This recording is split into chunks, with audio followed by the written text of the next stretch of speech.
Lembah Horor.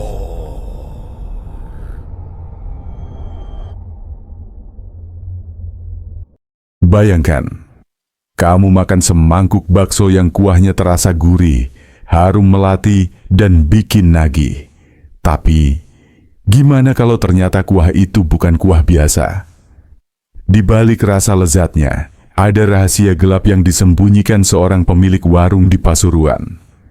Konon, setiap panci kuah bakso yang mendidih di warung itu, selalu ada seseorang yang ikut dimasak di dalamnya. Dan malam, ketika seorang pegawai bernama Roni mencoba membuka rahasianya, hidupnya berubah jadi mimpi buruk yang tak berakhir. Sebelum kita mulai kisah nyata yang penuh misteri dan kengerian ini, jangan lupa klik tombol subscribe, like, dan tinggalkan komentar kalian kalau berani makan bakso lagi setelah nonton cerita ini.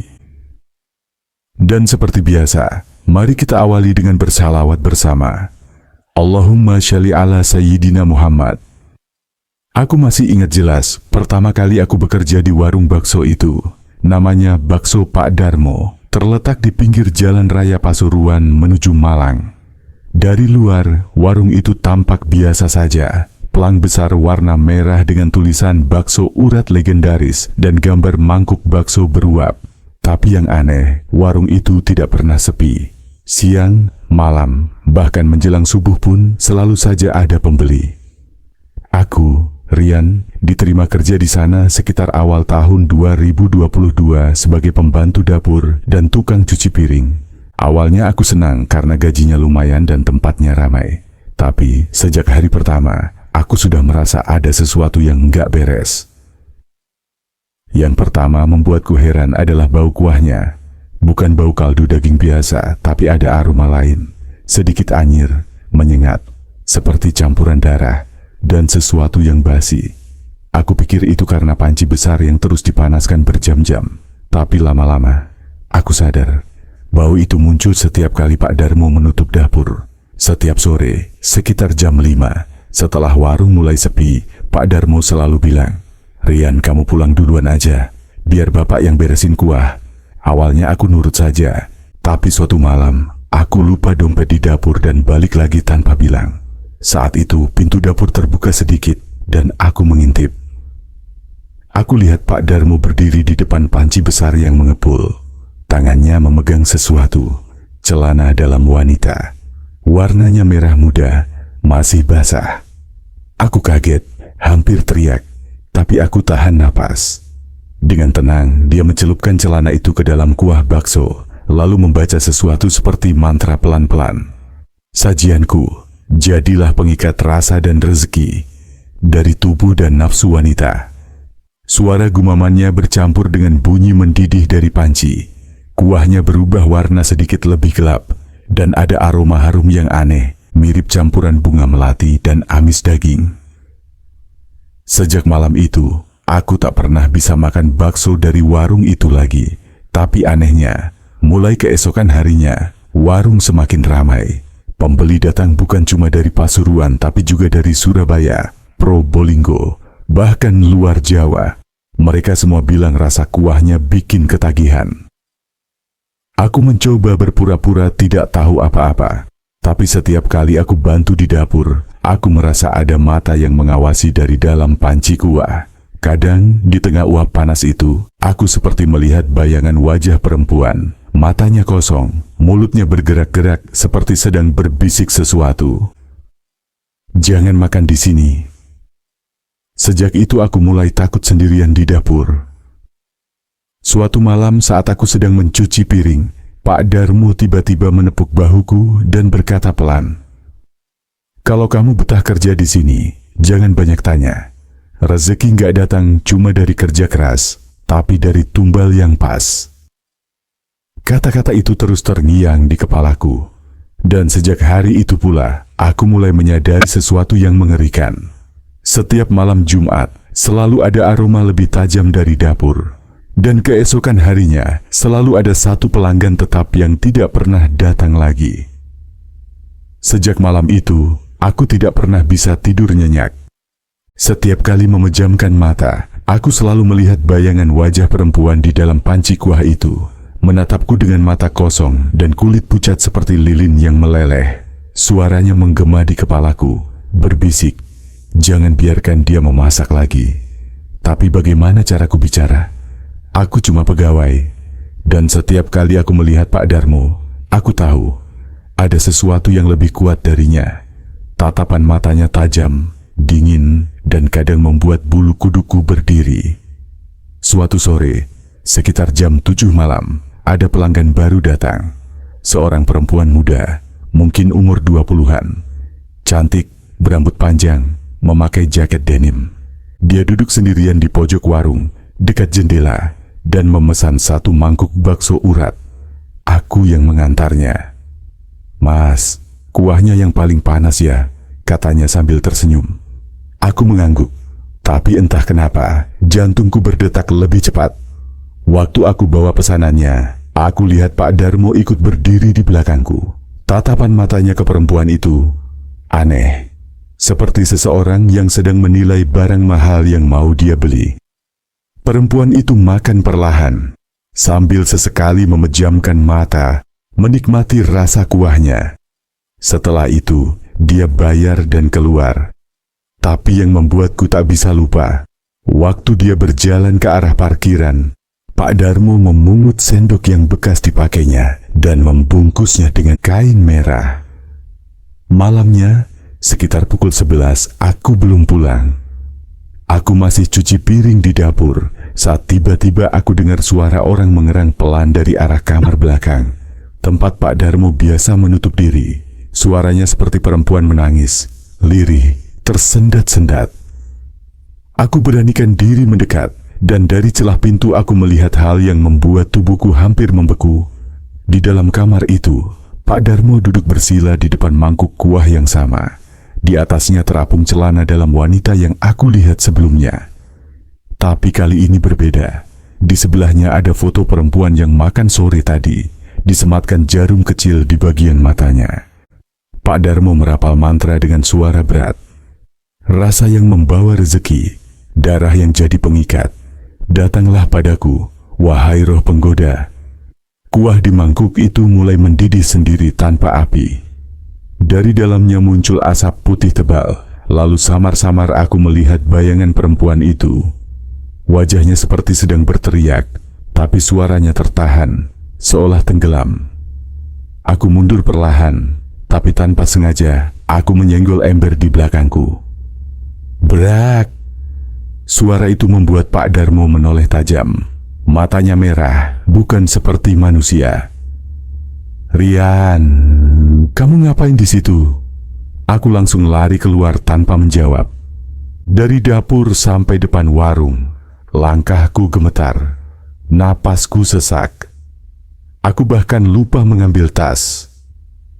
Keesokan paginya, aku datang seperti biasa, berpura-pura tidak tahu apa-apa.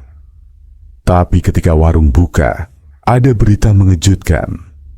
Seorang pelanggan perempuan ditemukan hilang di daerah sekitar Pasuruan. Terakhir terlihat makan di warung bakso Pak Darmo. Aku menatap wajah Pak Darmo, berharap dia terlihat kaget. Tapi tidak. Dia hanya tersenyum tipis, sambil berkata pelan, "Kadang rezeki datang dari yang tak pulang." Aku tak bisa berkata apa-apa, tapi sejak saat itu aku tahu, warung itu tak hanya menyajikan bakso untuk manusia, tapi juga tumbal untuk sesuatu yang jauh lebih kelam. Malam itu, hujan turun pelan, rintiknya jatuh di atap seng warung bakso yang hampir setiap hari dipenuhi pengunjung. Tapi entah kenapa, malam itu terasa berbeda. Angin berembus dingin, dan dari arah dapur tercium aroma kuah yang lebih menyengat dari biasanya. Sejak kejadian perempuan yang hilang itu, suasana di warung terasa berat. Para pegawai mulai banyak yang keluar. Tinggal aku dan satu orang lagi, namanya Anto. Kami berdua sering bisik-bisik soal hal aneh di warung ini, tapi tidak ada yang berani bicara terang-terangan ke Pak Darmo. Malam itu malam Jumat. Entah kenapa, setiap malam Jumat, Pak Darmo selalu menutup warung lebih cepat. Pembeli terakhir keluar sekitar jam 8 malam, lalu pintu langsung dikunci dari dalam. "Rian, Anto, kalian pulang aja, biar bapak yang beresin," katanya seperti biasa. Tapi malam itu, aku pura-pura pamit, padahal aku bersembunyi di belakang tumpukan karung tepung, penasaran ingin tahu apa yang sebenarnya dilakukan Pak Darmo setiap malam Jumat. Dari celah tumpukan itu, aku bisa melihat dapur dengan cukup jelas. Lampu redup, hanya nyala satu bohlam kecil di atas panci besar yang masih mengepul. Pak Darmo duduk bersila di lantai. Di depannya ada mangkuk berisi kuah kental berwarna coklat pekat. Dan di sampingnya aku lihat beberapa foto pelanggan yang dulu sering datang, termasuk foto perempuan yang hilang tempo hari. Ia mengambil satu persatu foto itu, lalu membakar ujungnya di atas lilin, sambil membaca mantra dengan suara serak. Yang datang membawa rasa, jadilah jalan rezeki. Darahmu, nafsumu, kini jadi kuah yang tak akan basi. Aku gemetar mendengar kata-katanya. Tiba-tiba, dari dalam panci terdengar bunyi bergolak. Uapnya berubah menjadi bentuk seperti asap hitam. Lalu perlahan muncul bayangan wajah-wajah perempuan. Samar tapi jelas. Mereka seperti menjerit tanpa suara.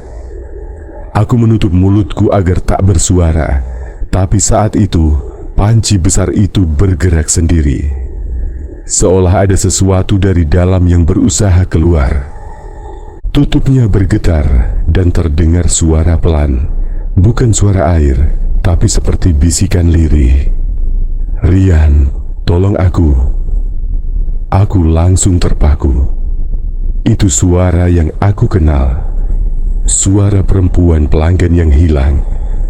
Aku menelan ludah, tubuhku kaku. Lalu terdengar suara lain.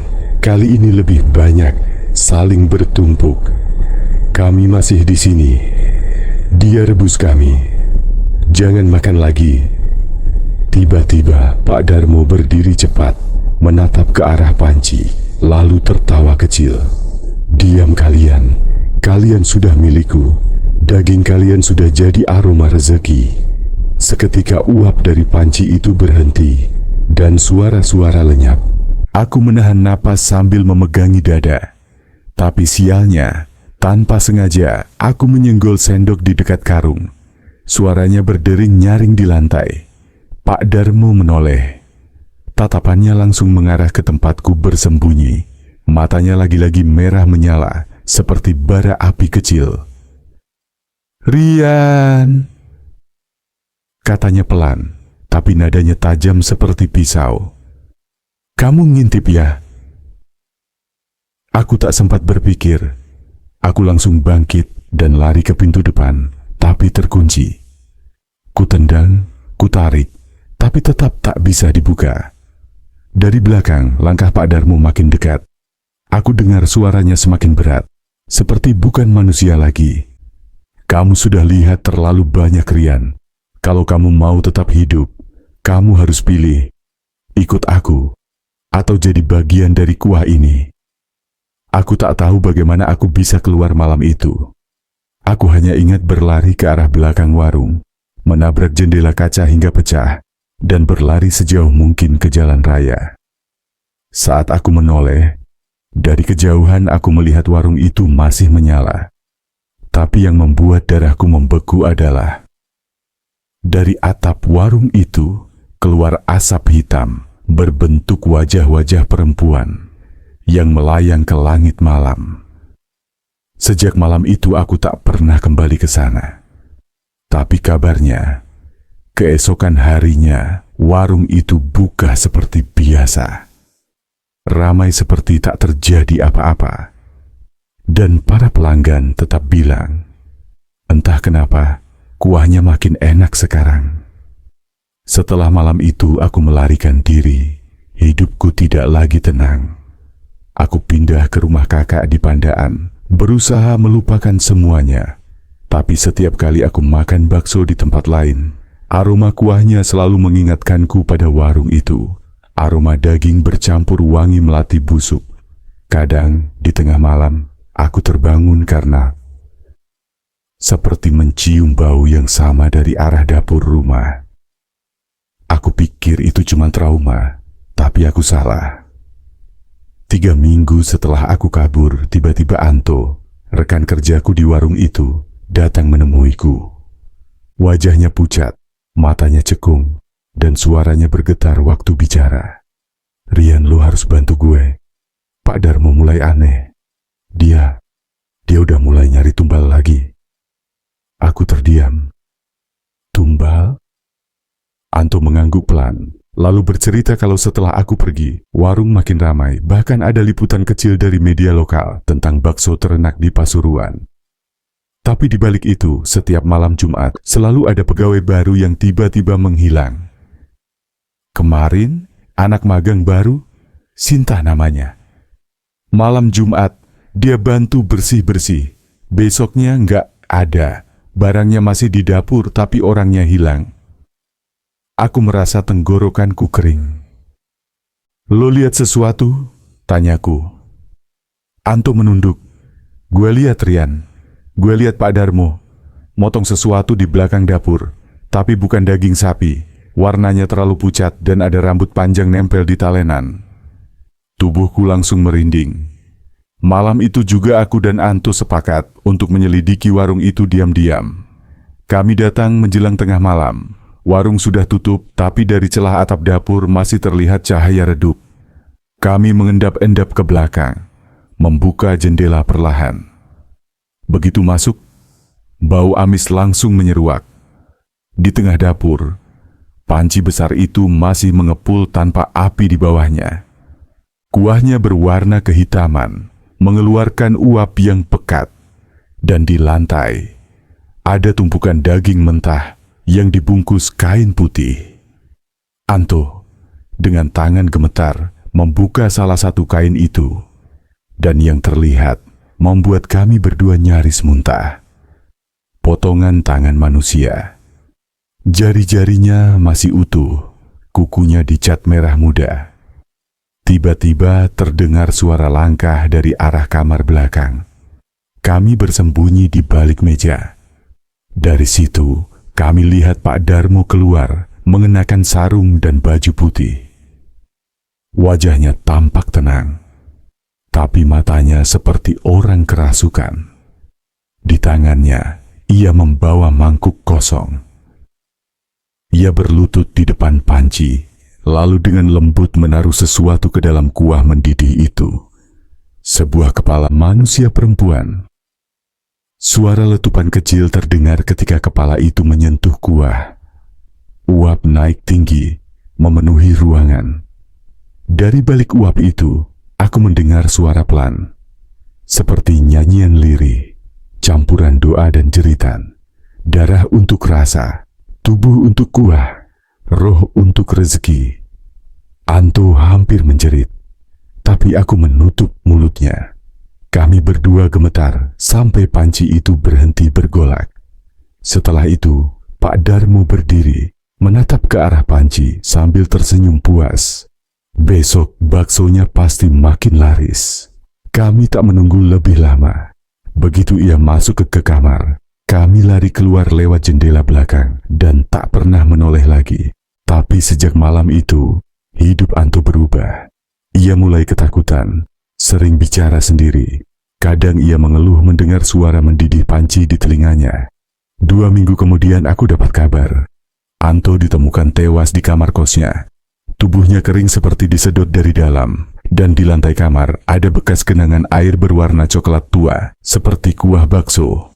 Dan anehnya, sehari setelah itu, warung bakso Pak Darmo buka kembali seperti biasa. Pembeli makin ramai, antrean makin panjang, orang-orang bilang rasanya makin nikmat. Tapi aku tahu, rasa itu bukan dari daging sapi. Itu rasa tumbal manusia. Setelah kematian Anto, aku tak bisa tenang. Setiap malam aku mimpi buruk.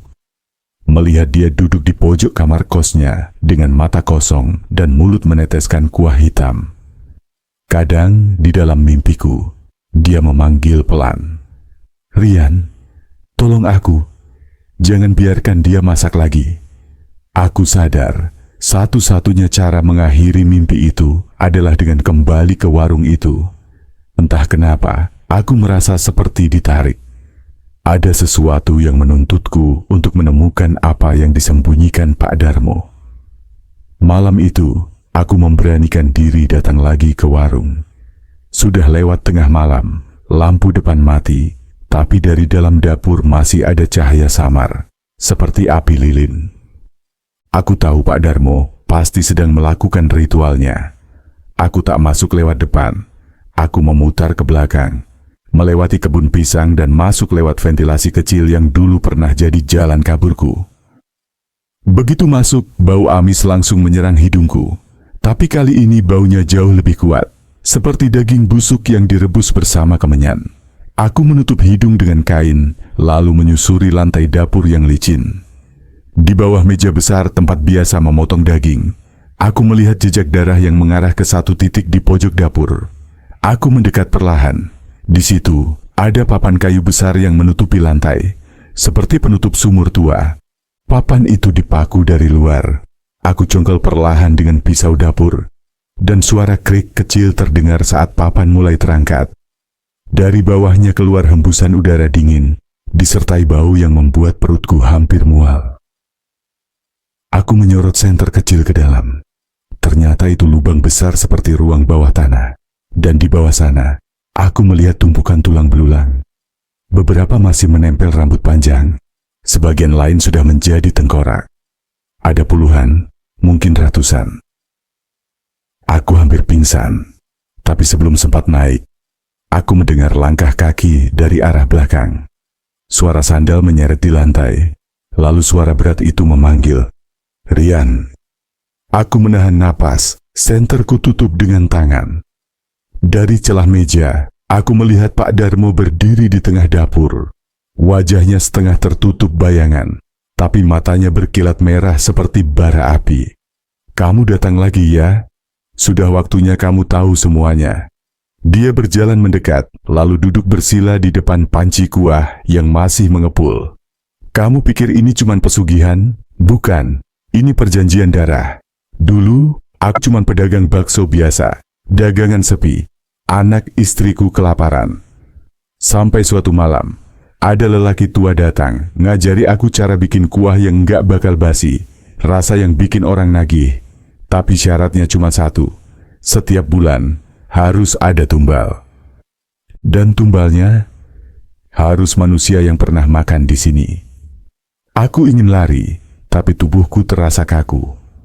Pak Darmo melanjutkan dengan suara serak, "Rian, kamu sudah lihat semua. Artinya kamu sudah jadi bagian dari kuah ini. Tapi kalau kamu mau selamat, kamu harus gantikan tumbal bulan ini." Dia berdiri perlahan, mengambil pisau besar dari meja. Aku mundur pelan-pelan, tapi tanpa sadar kakiku menyentuh panci besar di belakangku. Tutupnya bergeser, dan dari dalam keluar tangan manusia, pucat, kurus, jari-jarinya masih bergerak, seolah ingin keluar dari sana. Aku langsung menjerit dan lari ke arah pintu belakang. Pak Darmo berteriak dari belakang, "Kamu nggak akan bisa kabur, Rian. Sekali mencium aroma kuah ini, jiwamu sudah terikat." Aku berhasil keluar lewat kebun pisang, berlari sekuat tenaga tanpa menoleh. Tapi di kejauhan, aku sempat melihat sesuatu di balik jendela dapur. Bayangan wajah Anto tersenyum di dalam uap panci, seperti menatapku dengan mata kosong. Keesokan harinya, aku melapor ke polisi. Tapi saat mereka datang ke warung itu, mereka bilang tak ada apa-apa. Tak ada tulang, tak ada darah, bahkan dapurnya bersih seperti baru direnovasi. Polisi cuma tertawa dan bilang aku stres. Tapi yang membuatku semakin ngeri adalah kalimat terakhir mereka. "Aneh ya Mas Rian, kami sempat ditawari makan bakso sama Pak Darmo. Rasanya enak banget, katanya resep turun-temurun. Aku tak pernah bisa tidur malam itu." Di kepalaku, terngiang lagi suara dari lubang bawah dapur. Suara ratusan jiwa yang menjerit pelan. Kami masih dimasak. Malam itu, Pasuruan diguyur hujan deras. Jalanan di depan warung bakso Pak Adul terlihat sepi. Hanya sesekali motor melintas dengan suara berderu. Aku, Roni, sedang membereskan mangkuk dan gelas, bersiap untuk menutup warung. Jam di dinding menunjukkan pukul 11 malam. Semua karyawan sudah pulang, hanya tinggal aku dan Pak Dul di dapur. Namun tiba-tiba, terdengar suara ketukan di pintu depan. Tok, tok, tok. Pelan tapi teratur. Aku menoleh ke arah pintu, agak bingung. Siapa yang datang selarut ini? Warung jelas sudah tutup. Pak, ada yang tak ngetuk, kataku pelan. Pak Dul yang sedang mengaduk kuah bakso menoleh dengan wajah datar. Buka aja Roni, mungkin pelanggan langganan. Tapi udah malam banget Pak. Buka aja, suaranya kali ini lebih berat. Aku menurut. Saat pintuku buka, udara dingin langsung menerpa wajahku. Di depan berdiri seorang pria tua dengan jas hujan hitam lusuh. Wajahnya pucat, matanya cekung, dan di tangannya membawa sebuah kantong plastik hitam. Ia tidak bicara, hanya menatap ke arah dapur. Maaf, warung udah tutup Pak, ujarku sopan. Dia tidak menjawab. Hanya bibirnya yang bergerak sedikit, seperti bergumam sesuatu yang tak kupahami. Suara hujan menenggelamkan kata-katanya. Aku hampir menutup pintu ketika tiba-tiba dari belakang Pak Dul muncul. Biar saya yang urus, katanya datar. Pria tua itu langsung menunduk hormat, lalu menyerahkan kantong plastik itu kepada Pak Dul. Aku sempat melihat sedikit isi kantongnya, seperti kain, tapi warnanya kehitaman dan basah. Ada aroma aneh, campuran amis dan wangi bunga melati yang terlalu menyengat. Setelah pria itu pergi, aku memberanikan diri bertanya, "Itu tadi siapa, Pak?" Pak Dul tidak menjawab, hanya menatap kantong itu dan tersenyum samar. Orang yang bantu warung ini tetap ramai, Roni. Kamu gak usah tahu banyak. Tapi malam itu, aku tidak bisa tidur. Bau dari dapur masih tercium sampai ke kamarku di belakang warung. Aku terbangun beberapa kali karena mendengar suara, seperti seseorang tertawa pelan di arah panci kuah bakso. Keesokan paginya, warung kembali ramai seperti biasa. Pelanggan datang silih berganti. Semua memuji rasa kuahnya yang makin enak. Tapi aku sadar ada yang berubah. Bau melati samar selalu muncul setiap kali aku membuka tutup panci besar itu. Dan dari dalam kuahnya, aku kadang melihat sesuatu yang mengapung, seperti potongan kain halus berwarna merah muda. Aku mulai curiga. Mungkin malam tadi bukan cuma tamu biasa. Dan kantong plastik itu bukan sekadar kain. Sejak malam tamu misterius itu datang, suasana di warung bakso Pak Dul mulai terasa berbeda. Setiap kali aku masuk dapur, hawa di dalam terasa lebih lembab, lebih berat, dan bau melati bercampur amis semakin kuat.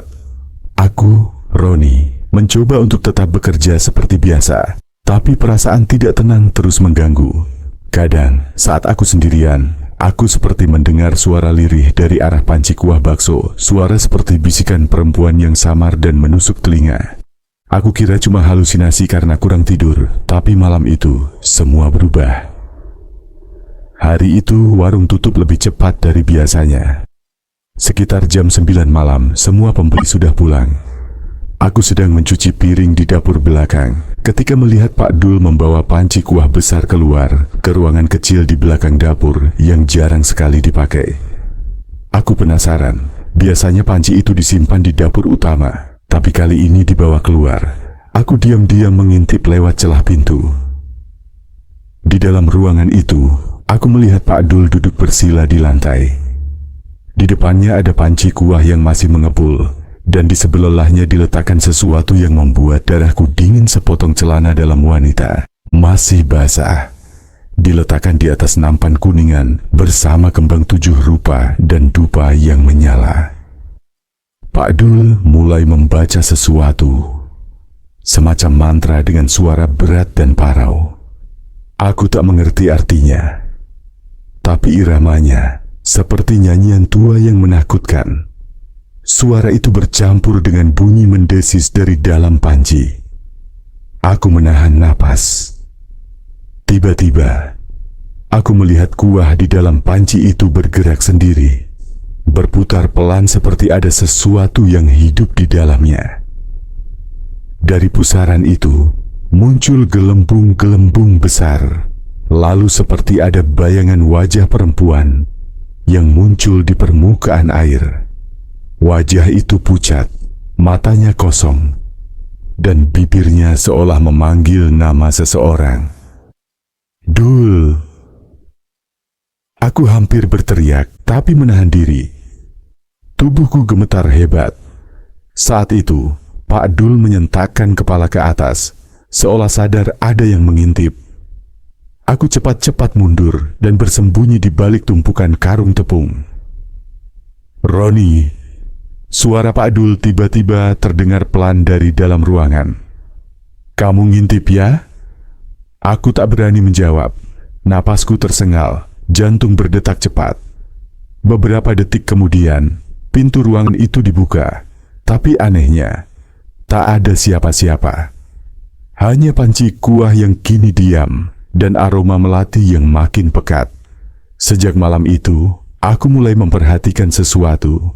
Setiap kali ada pelanggan yang memuji rasa bakso itu sambil berkata, "Kuahnya bikin nagih." Wajah Pak Dul akan tersenyum dengan cara yang aneh. Senyum lebar tanpa suara. Matanya kosong menatap ke arah panci. Dan setiap malam, aku mendengar bisikan dari dapur. Roni, giliranmu sebentar lagi. Sejak malam ritual itu, aku Roni tidak bisa tidur dengan tenang.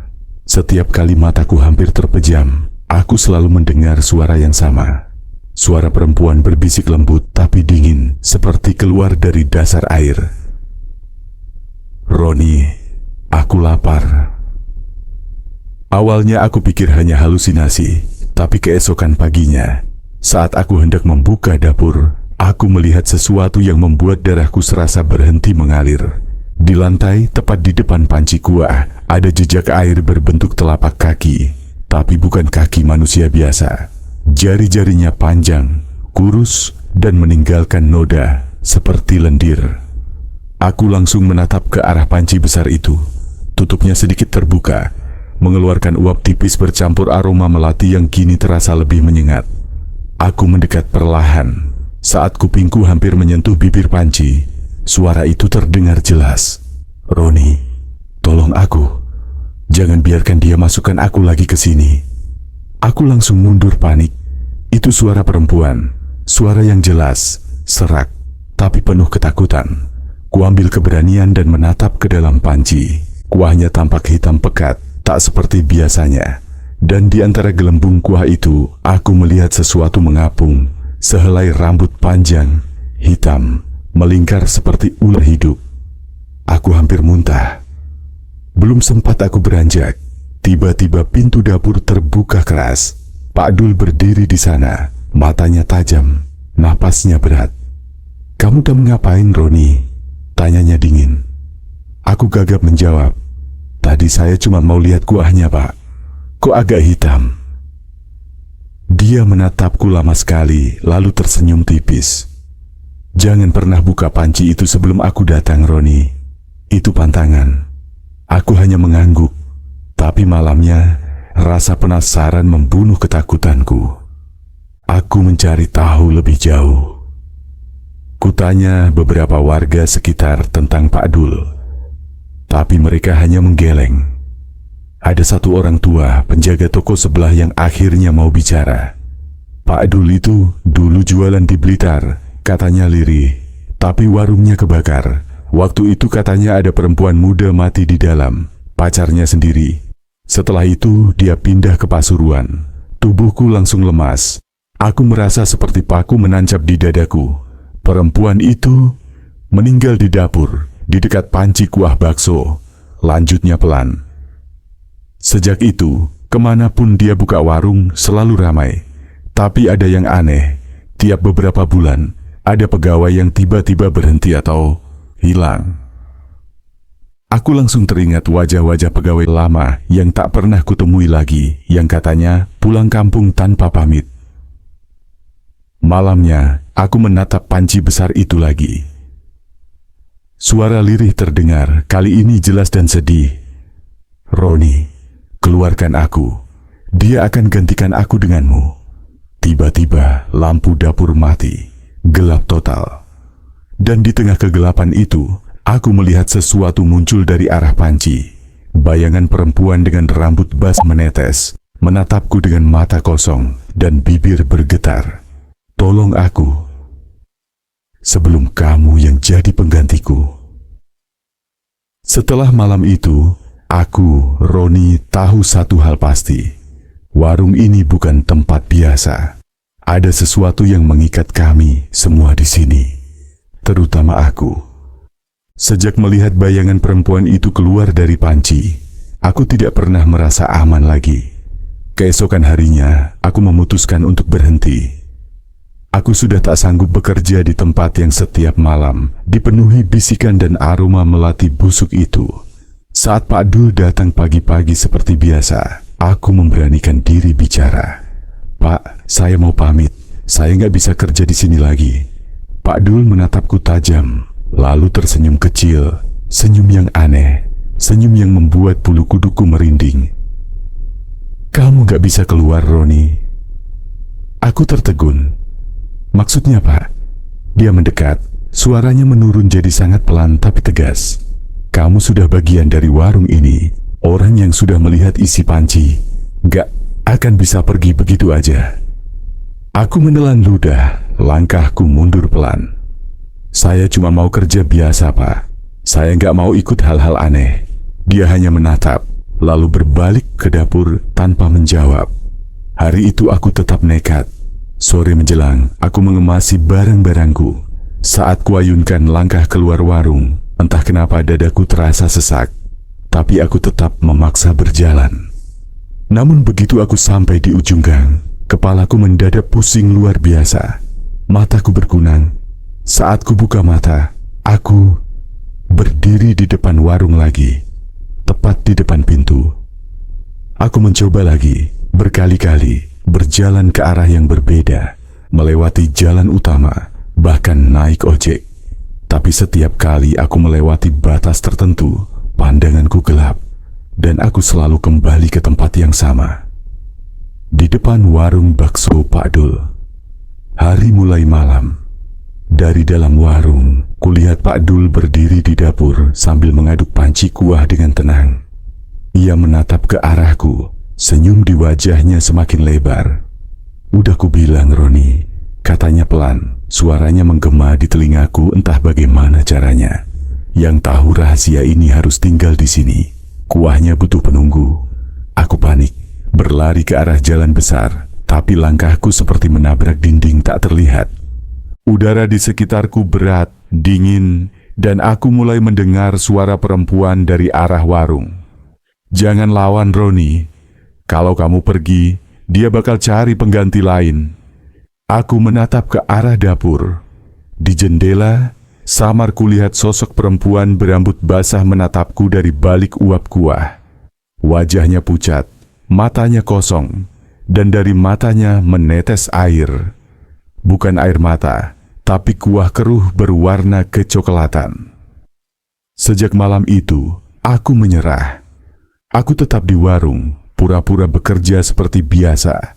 Tapi aku tahu, aku bukan lagi pegawai. Aku penjaga baru dari panci terkutuk itu. Dan setiap kali Pak Dul menuang kuah untuk pelanggan, aku bisa mendengar bisikan halus dari dalam panci. Satu sudah pergi. Yang berikutnya segera datang. Malam itu, hujan turun deras di Pasuruan. Petir menyambar di langit, dan udara terasa begitu dingin sampai menusuk ke tulang. Aku, Roni, duduk di dapur warung bakso Pak Dul, menatap panci besar yang terus mengepul, meski kompor sudah lama kupadamkan. Kuah di dalamnya tampak bergolak sendiri, seolah hidup, seolah bernapas. Aku tahu malam ini bukan malam biasa. Sudah 3 hari berturut-turut aku mendengar suara perempuan itu dari dalam panci Atabasam. Tapi kali ini berbeda. Suaranya terdengar memohon, lebih jelas, lebih manusiawi. Roni, tolong aku, lepaskan aku, sebelum kamu yang digantikan. Tubuhku bergetar. Aku sudah terlalu lama memendam rasa takut dan penasaran. Malam itu, aku memutuskan satu hal. Aku akan membuka panci itu, apapun risikonya. Aku menatap sekeliling. Warung sudah tutup, lampu sebagian padam. Tapi aku tahu, Pak Dul belum tidur. Dari ruang kecil di belakang, kudengar suara langkah kakinya yang berat.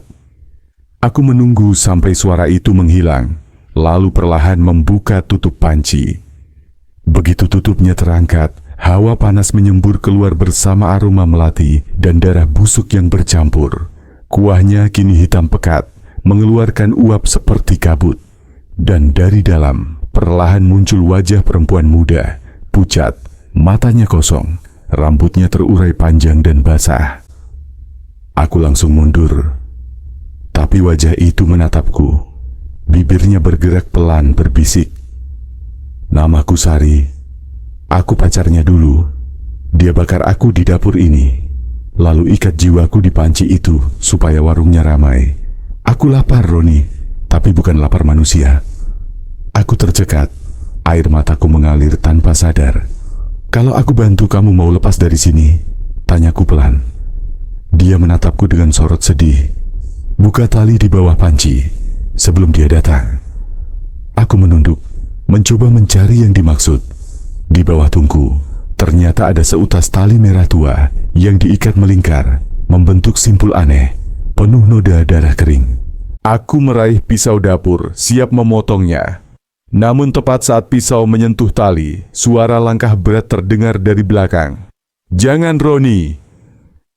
teriak Pak Dul. Suaranya menggema keras.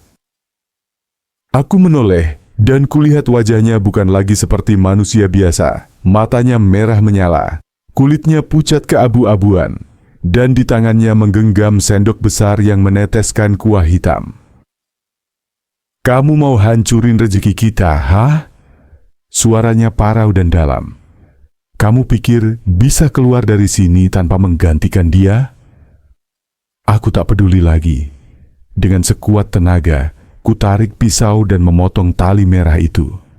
Seketika, ruangan bergetar, panci bergetar hebat, uap panas memancar kemana-mana. Dari dalam panci, muncul teriakan panjang, suara perempuan, suara jeritan, suara api. Pak Dul berteriak marah, tapi tubuhnya mulai terbakar dari dalam. Matanya meleleh seperti lilin, dan ia roboh di lantai. Api menjalar ke seluruh dapur, tapi anehnya, aku tidak merasa panas. Aku hanya mendengar bisikan lembut di telingaku. "Terima kasih, Roni. Aku bebas." Dan seketika, semuanya gelap. Aku terbangun di rumah sakit 2 hari kemudian. Polisi bilang warung bakso Pak Dul terbakar habis. Hanya aku yang ditemukan pingsan di belakang warung. Tak ada jasad Pak Dul. Tapi anehnya, di antara puing-puing yang hangus, petugas menemukan panci besar yang utuh. Di dalamnya hanya tersisa air hitam dan sehelai rambut panjang. Aku tak pernah kembali ke Pasuruan setelah itu. Tapi kadang, saat aku makan bakso di tempat lain, aku masih mencium bau melati samar di antara uap panas mangkukku. Dan di dasar gua, kadang terlihat sesuatu yang mengapung, tipis, lembut, seperti kain kecil berwarna merah muda. Aku tahu dia belum benar-benar pergi. Atau mungkin gantian aku yang dijaga sekarang.